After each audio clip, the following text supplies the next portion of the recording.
everybody, welcome back to Learn With Parqa. I'm Chanel. And I'm Jared. And we're here to talk digital transformation and marketing for the staffing industry. Right now, we're in the middle of Q4, halfway through November, and we are talking about 2023 planning. So chances are it's high time for budget approvals and finalization. So as you map out your 2023 plan, you're probably thinking through what should that number look like from a budgeting standpoint for all the different needs and areas across your business. So we want to talk specifically about marketing and digital transformation and what that allocation should look like.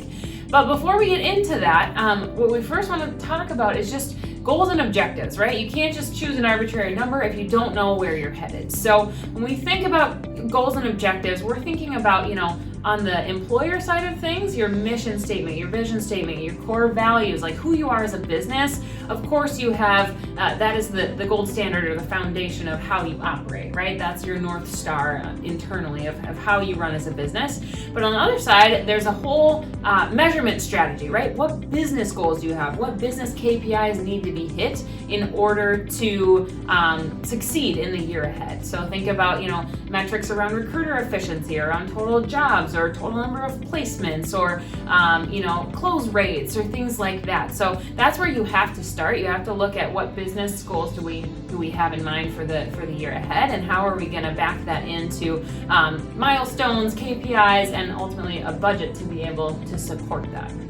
Yeah, and I just I talk to a lot of staffing firm owners, and a lot of people want like the silver bullet of like, I've heard in the past that like the average staffing firm spends 0.3% of their revenue on marketing, and it's like, okay, like that's a number, but I mean, we also have clients that are 40 million in revenue spending, multiple millions of dollars on marketing, and we have billion-dollar clients that are spending 150 grand on marketing. And so that's where Chanel's talking about like who you want to be as an organization. Like if you want to be a digital leader and your values are really around, creating an engaging community and stuff, like then that 0.3 probably isn't going to be the right number. Like I spoke on, the platformization of staffing, like those companies are disclosing, 20 to 30% of their budget, and, they have huge financial backing, but they're disrupting an industry. And so like having that one cookie cutter versus,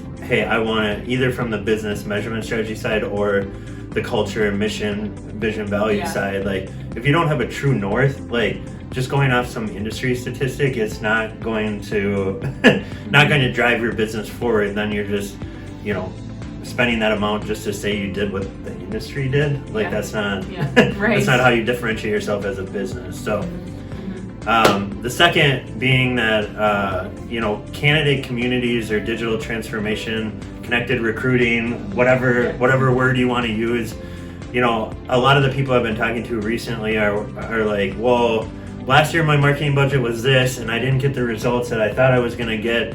And so, at most it's going to be that, or we're going to get, some taken away, quote unquote. And my response back is always like, there's foundational marketing things like, being active on social or SEO, your website. But if that's all your budget is, and that's what it's been for the last 5 years, like how do you digitally transform? And I think one of the things is it's really marketing, operations, technology, IT. Yes. And so what if you're really looking to digitally transform your business, like you can't just look at it as like, well, this is my marketing budget.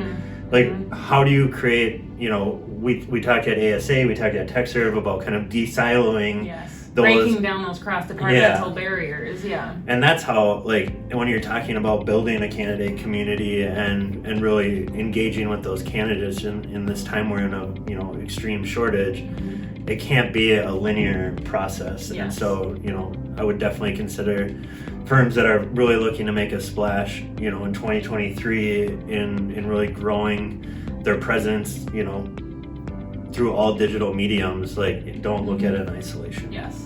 And part of that, which is our next point, is not looking at it as a cost center, but rather looking at it as a revenue driver, right? You're investing in your business. That old adage of you get what you pay for. You think about, the first point when we were talking about goals and objectives. Like if you're not hitting those goals and objectives right now, chances are it's probably because you're not investing enough to be able to put the infrastructures and processes and tactics in place to be able to hit those KPIs. So as you start to look at your marketing efforts and how they work in tandem across departments, right, with operations and with the technology side of the business, how those are collectively coming together to drive business results. And that's how you have to look at it, as that investment to drive revenue rather than just a cost center, because we're supposed to do marketing. What does that even mean, right? Well, yeah, I was on a call the other day when the business team was actually, kind of supporting Parqa in that, like, we kind of put that proposal together to get the funding. And as we were talking to the owner, he said, like, well, if we leveraged our database, we would easily get a 35% increase in revenue. And I'm like, wait, so you're talking about cutting budget, but you just admitted that you could grow your business 35% just by leveraging your database.